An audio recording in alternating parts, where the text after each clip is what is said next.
There we go. Good morning, Keller Williams. It's Monday and we're back for Monday Motivation, Millionaire Real Estate Agent. And we are really, we're almost there, right? We have like 100 pages left of the book. And so this is what we're going through. If you're just joining us for the first time and you're new, the Millionaire Real Estate Agent, get you a copy, Amazon, Front Desk, Audible, all the things. Keller Inc. is also a place. So get you a copy of that today. So where we are today in the book, we're starting on page 217, and we're only going to go through a few pages. There's a lot of content. And I wanted to say, if you are brand new and you just started with real estate, don't say, you know what, I don't need this chapter. I don't need this information, because when you go back and read the first of the book, it says to start setting up your 20-lane highway. So you need to know all the things. And this chapter really spoke about fear and how you think. And remember the model of the triangle says we start with how we think. Good morning, Polani. I love you guys are here with me. I appreciate you hanging out with me in the morning and not having the fear around being on Zoom. And I know several people are watching us via Facebook Live on our closed Facebook group. So we're on page 217, and some of the things that it addresses is my book gives me the prescription, right, of what's happening in your world. So when you are a team and the 7th level, this is going to address the contact management in the database, foundational models again, lead generation and conversion. And then it goes through several topics around that. It also goes back to mindset and time management. Aren't those three things that we deal with at Hello? Lead generation, database, mindset, and time management. So those topics are relevant if you are brand new and when you're really functioning at a high level and you've already earned $1 million in commission, which we have several groups in our 4 walls that are at that state. So let's dive in on page 2017. You can see the leads listing leverage triangle right here. And what I love about this model is it takes the 3 L's, but it also puts phases in it where how you think is the foundation of the triangle. And we also know the foundation is leads. And then earning, right? We've been through that, and netting. Right. And so we know listings and leverage are part of that as well. So this chapter really goes back again and talks about thinking and in the model. So I love the quote at the top. Thomas Fuller says, all things are difficult before they are easy. And isn't that true for a lot of things that we're trying to accomplish? Mm-hmm. Maybe you are working on running a marathon. Maybe you're doing something else, and that seems really difficult at first, and then it becomes easy as you do the thing over and over. So always check your mindset. I love this page. It says the fear of the unknown sometimes holds people back from going from earn $1 million to net $1 million. The fear of what's going to happen next. And I think that's true for everyone wherever they are in business, that's why that think part becomes so important. And it's what holds people back, that lack of knowledge that throws them for a loop. It says, on your way to implementing your 4 business models, and remember, that's the economic model, the lead gen model, right? Your budget model, and your organizational model. Those are the 4 models it's talking about, that we've been talking about through this process. On your way, you'll discover that things don't always go as planned. Is that a true statement for our business? Mm-hmm. Things don't always go as planned, even if we have everything in the world set out and laid out the way we want them to. This chapter says there are going to be 16 issues that happen between earning $1 million and netting $1 million, that if you get clarity around that's going to happen, then you're going to get past the fear of getting in your own way. And that's that thinking part. Models don't address the challenges you'll face along the way. So we can have models, but they're not going to tell us the challenges, right? And that's what scares us. So guess what? Gary has already figured out what the challenges are. Doesn't that make you feel better that you can know ahead of time? and get clarity about what you face. In bold, there is a bold law about clarity. And I'm just going to ask, does anybody that's here know what that is? If you're watching live, write it in the comments. What is the bold law around clarity? Anyone? Clarity is power. Clarity is power. So let's get clarity today. I'm going to stop right there because I've said a whole lot about this page. And Adrian, you mentioned before we went live and before we started recording that there was a lot of content in just a few short pages. Do any of you, hey Janet, have any comments around what you thought about this page to add to us?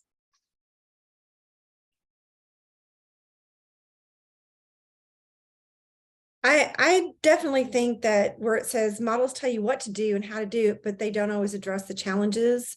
I think that's true. And I think that's always been a challenge for me. You know, you can have this model, but what if something pops up? Then what? So Right. I think, so this was good for me. I thought it was a great chapter. So I have somebody in the chat. Let me go. There's Janet saying hi. Hi, Janet. We do have I try to pay attention to the chat box, so I might not always. So if I don't, raise your hand or something, let me know if you have something to say in there. So on the next pages, we actually get what the challenges are. We get the 16 issues between earning $1 million and netting $1 million. And I do believe that they still apply. There's really great content if you're not quite there in your business. It doesn't say, it says at the bottom, it went to the next page, I underlined it. We've discovered that when you get clarity about what you will encounter and how to handle it successfully, your fear and anxiety will be drastically diminished. Now, what I looked at that, I said, you know what? They don't say they'll go away. They don't say that fear and anxiety are going to leave you, right? It doesn't say that will go away. It says it's drastically diminished, that you can handle it, right? Because everything's hard until it gets easy. You just need to simply say, I love this affirmation. When I get clear, I lose my fear. You know, fear is a natural response. When I get clear, I lose my fear. So clarity is power with that theme. Let's look at what we are going to look at to net $1 million. Now, remember, there are 10,000 hours to mastery. Right. So it says, we pointed out the transition from earning $1 million to net $1 million is fluid, but both stages drive off the same fundamental models, those models we mentioned. And if you can successfully implement and master these models, business can get very thrilling because they'll soon discover there is no achievement limits for them in their career. And I think that mastering is very important. And we know that that's time on task over time. So it doesn't happen immediately, it happens in a sequence. So you're going to work on that and that mastering that and knowing the issues you're going to face. The conquer the 16 issues is what makes the difference between those two things. And that the figure on the next page outlines what the 16 issues are. I like at the bottom, it says the 3 of the 5 areas that they've categorized, they've chunked them down. I'm going to put this up here. There are 5 topics, but there are 16 issues. So the issues have been categorized via Gary style, right? That they're categorized as to what header they go under, and leads, listings, and leverage are the top 3. And remember, that is a model, the 3 L's, the things that top agents focus on: leads, listings, leverage. And then there's 2 more, right? There's 2 more under that. There's money is a header, and you are a header. I like that. There's you on this. You have mastery over you, that self-mastery part of the 6 personal perspectives. So the issues highlighted under the 3 are golden, the 3 L's, and they represent the disciplines that can help you in any stage of your business, whether you are just beginning, you're earning $1 million, or netting $1 million. The money talks about budgetary disciplines that help you be more businesslike and consistent and bringing the money to the bottom line. And the last is you, and the 2 specific challenges that you personally will have to overcome at a personal level to reach your greatest potential. I'm interested that that's at the bottom, but it's part of the process for any stage. All right, so that is figure 2 on page 219. If you've got that book, you might want to check that out, but we're going to talk about each one of those.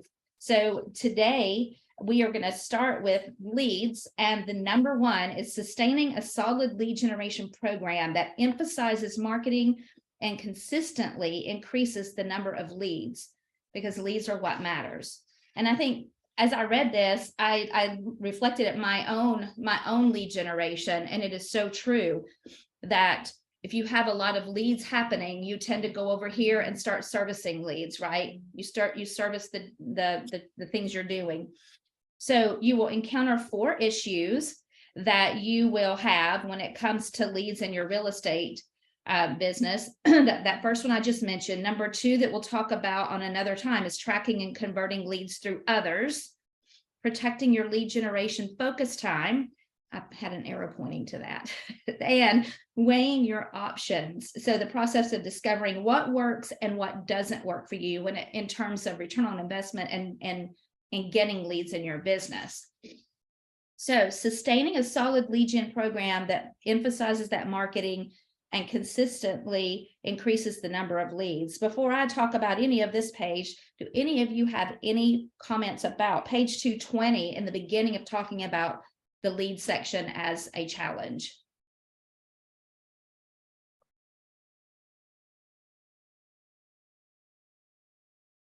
All right, I'm going to go, and I have a chat here.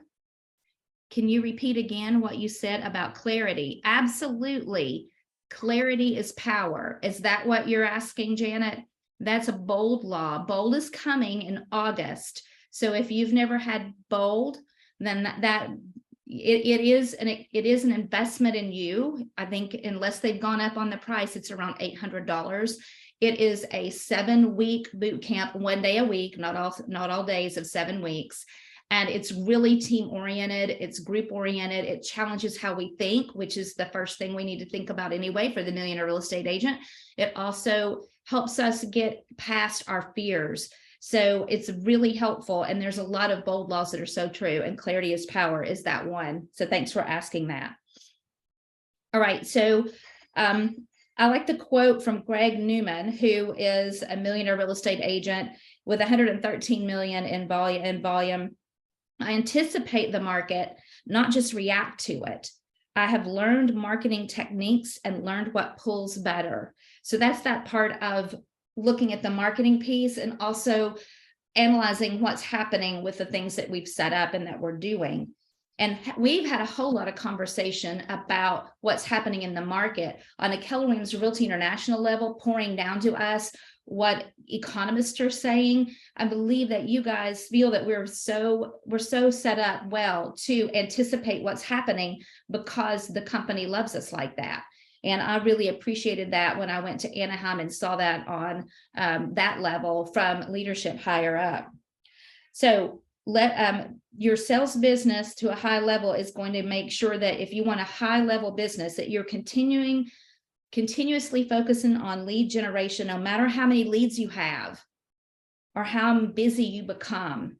And so I have highlighted, once a high number of leads is being generated, there is a tendency to settle for that number and then devote more time and energy on servicing that business. And that is a fairly common situation. And guys, I see that. I mean, I know this is talking to someone that's going from earning $1 million to netting $1 million. And I see it in new business as well. We get the thing, we get it going, we have momentum, and we stop our focus. We're not consistently doing the same things. We probably feel like we are, and we're really not. One thing it talks about that they take their eye off the ball and neglect the lead gen program, no matter what it looks like, and trying to stretch and handle the existing business.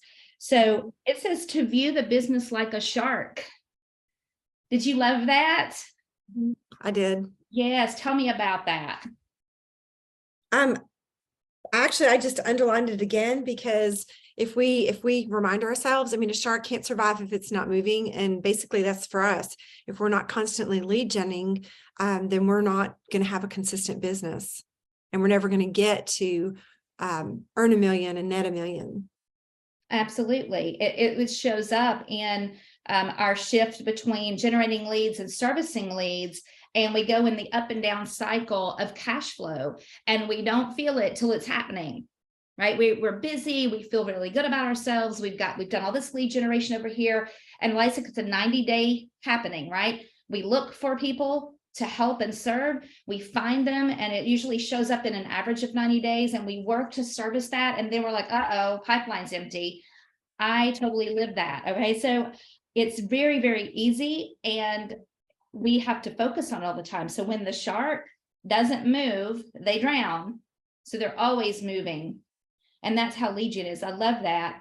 And I think it's a great way to look at what you're doing every day. So when you're idle, you tend to lose your strength. And that's so true.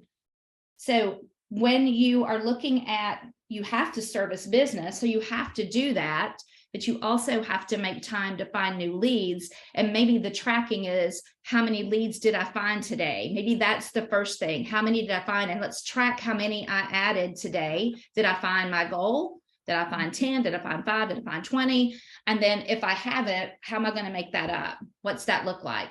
Yes, Adrian. One of the things that James Shaw has shared in one of the, I'm in Inspire, is that our schedule needs to be rigid. And it really resonated with me because I'm good at time blocking my mornings. That time needs to be, it's for lead gen. Yes, I've got it time blocked. Yes, I'm doing it, but I need to be more purposeful during that time to make it as productive as possible. And then the other things that we need to do, servicing, marketing, whatever, that it's on our calendar and we stick to it. And that's how I believe that these MREAs are managing their time. So that's something I definitely work at. And I think it goes with what we're talking about. I love all of that, because you're shift from it just being busyness. I time blocked this much time to find leads, but then I started looking for houses for someone, and I felt that was busy. And I wanted to work on a marketing piece. That's helpful, but it needs to be in another time block. Right? It all needs to be time blocked. It all needs to be Yeah. time blocked. So in the afternoons, what do I do when? And we don't have to do everything every day except for lead gen. Well, I love that. And that is a habit. So, if you want to grab from the one thing, you can go to the One Things website and get a 66-day challenge sheet. And it's just got 66 days on it. And you're only going to track one thing, not 5 things on it, because it is the one thing, right? Then you can make a hash mark every time you do the thing at a high level. If you miss it 2 days in a row, you have to start over, because the idea is to create the habit. And my coaches told me, that you have created the habit when you don't do it, you feel weird, like something's wrong with me. Then you've created it as a habit, whether it's drinking water or anything else. So I think that was a great add-in. Thank you for that, Adrian. It is just doing, if you're working and focusing on servicing, getting the leads, then focusing on servicing them, and going finding more leads and focusing on servicing. It's like, it's not a formula for long-term stability or success. The Millionaire Real Estate Agents never lose focus on lead gen. For them, lead gen always comes first, and they understand to be effective that it needs to be systematic, consistent, and sustained, and it never stops and it never rests like that shark. It keeps moving. Dealing with today's business should never take precedence over growing tomorrow's business. And I've heard Gary say that in a video. I don't know that they still play it because they've rewritten Ignite several times, but there was a video during Ignite that Gary says, dealing with business never takes place of finding business, ever. And that's what you need to do first. Marketing is best and most effective when it is database driven. Now, it talks about marketing is simply a time efficiency, and therefore more leverage than prospecting, because prospecting is important. So what I have written on the side is what I see when we talk about being either prospecting based and marketing enhanced, or marketing enhanced and prospecting based, depending on the shift or the market that you're in. That agents usually do one or the other. They're never really great at doing both of them. They either have it, and this may be personality driven. All marketing, all drip campaigns are going, they just set it and forget it. And then they never communicate with anyone, voice to voice or face to face. They just do that. And that's not 100% great. And then there's also over here, which I might have to raise my hand to, is that I like to talk, and I'm okay with picking up the phone, all the things. I like that. That might be my personality. And the other part is not my strength. And then it would be super easy. Just get it in there and leverage it to be done, right? So I think either one of those are not perfectly wonderful without the other. So getting something out there that is marketing, that's going in all the different ways to touch people. Remember our touch models of when you've met someone and they're met, or when you haven't met them and they're maybe a for sale by owner or someone you're trying to connect with, right? And cultivate and capture them. All of those are back in the chapters back in the book that you can go back and reference if you've not done that yet to get that set up for yourself. Don't neglect prospecting and don't neglect marketing. You have to do both. So the most vital discipline for a prosperous real estate business is doing those things, and just do it. It must be done. How many of you right now are feeling like, uh-oh, I got a time block to go in and set up my campaign or get both of these things going at a high level? Anyone? Yeah, I love this chapter in this section.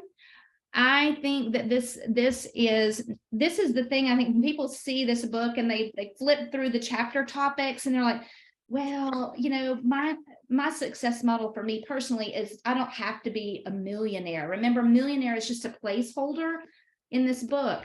These things are relevant from hello to netting $1 million, right? So we're going to continue next week because unless you guys have some extra, we're going to talk about tracking and converting leads. That's a short section. Protecting your lead gen focus time. We could probably live a long time there. And what does the company have or ideas? I will tell you on that protection part. If you are struggle bus with protecting lead gen focus time, read The One Thing. The One Thing is a great book. In fact, I think it's the book we're doing next. Okay. The One Thing is a focus book. This is how to do the business. So that's a little tip. If you want to get started on it right now, you can get that on all the places I mentioned ahead. Weighing your options, discovering what works and doesn't work for you. Remember, there's a buffet of all the ways to find leads. What works for you? What's working? What's giving you a return on your investment? And looking at that. And then knowing the minimum number of seller listings you must list each month. Okay. That's a great one. And if you've been to Bold, we've done that exercise there. And you may have had that where you figure out how many listings you need to keep at all times to make the money you want to make. Wouldn't that be a great one? Do any of you on the screen feel comfortable saying, do you have that in your world? Do you know how many listings you need to keep at all times to make the money you want to make? We're going to get there. We're going to get there because we'll talk about that when we talk about that section, okay? And there is a formula to figure it out, and we're going to do that. Aren't you excited? I'm excited. I love doing this with you guys, and I appreciate you hanging out with me. Oh, I see, Janet, you've already started The One Thing. Very Yes. good. Started it too. That's awesome. Very good. It's a lot easier of a read than this book, because this is the owner's manual. And that's going to be about your thinking. And Gary's brain is so fabulous. It's really like Quantum Leap. If you've taken that, you can see some of the components of The One Thing from Quantum Leap, because Quantum Leap's what he did first in The One Thing. Very good. Very good.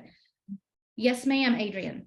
I feel like the thing that stood out to me the most when I was reading this is on page 221, the lead gen model. Marketing is simply more time efficient and therefore more leverage than prospecting. And that really resonated with me because we've talked so much about it. But when I read that, I was like, this is something, it's not just marketing. It's huge. It's not just. Yeah. And I like that it says you can leverage it. You're leveraging something else to do the thing, because there's a lot to marketing, right? There's a lot to marketing more than there is to prospecting on your time. And so leverage something else or have someone else do that piece to get it going with those touch models that we've learned. And then you do the prospecting part in that. You have to do the prospecting part. You have to have the it doesn't mean just send them junk in the mail and not junk, but you know what I mean, stuff in the mail and email and all that. You have to have the personalization part of it too. And you can leverage some of that as well with someone calling. So There's a lot as you scale that you can implement as leverage in this, but you've got to be the person that's the lead gen machine, because you're the rainmaker. When you build it that big, you got to make sure that gets done and inspect what you expect. And if all of it's being done at a high level. So there's that piece as well. All right, you guys, grab your coffee. I know all of you have been up. Adrian's probably done 5 podcasts already. And I appreciate Kalani, Janet. We miss a few of our folks on the screen. And if you're out there listening, jump in here, and it's fun. We have a good chat, and we'd love to hear from you, what your thoughts are. Don't just write them in the comments, but you're welcome to do that. And I look forward to seeing you next Monday. Have a great week. Bye, guys. Thank you, Sally. Thank you. Thank you.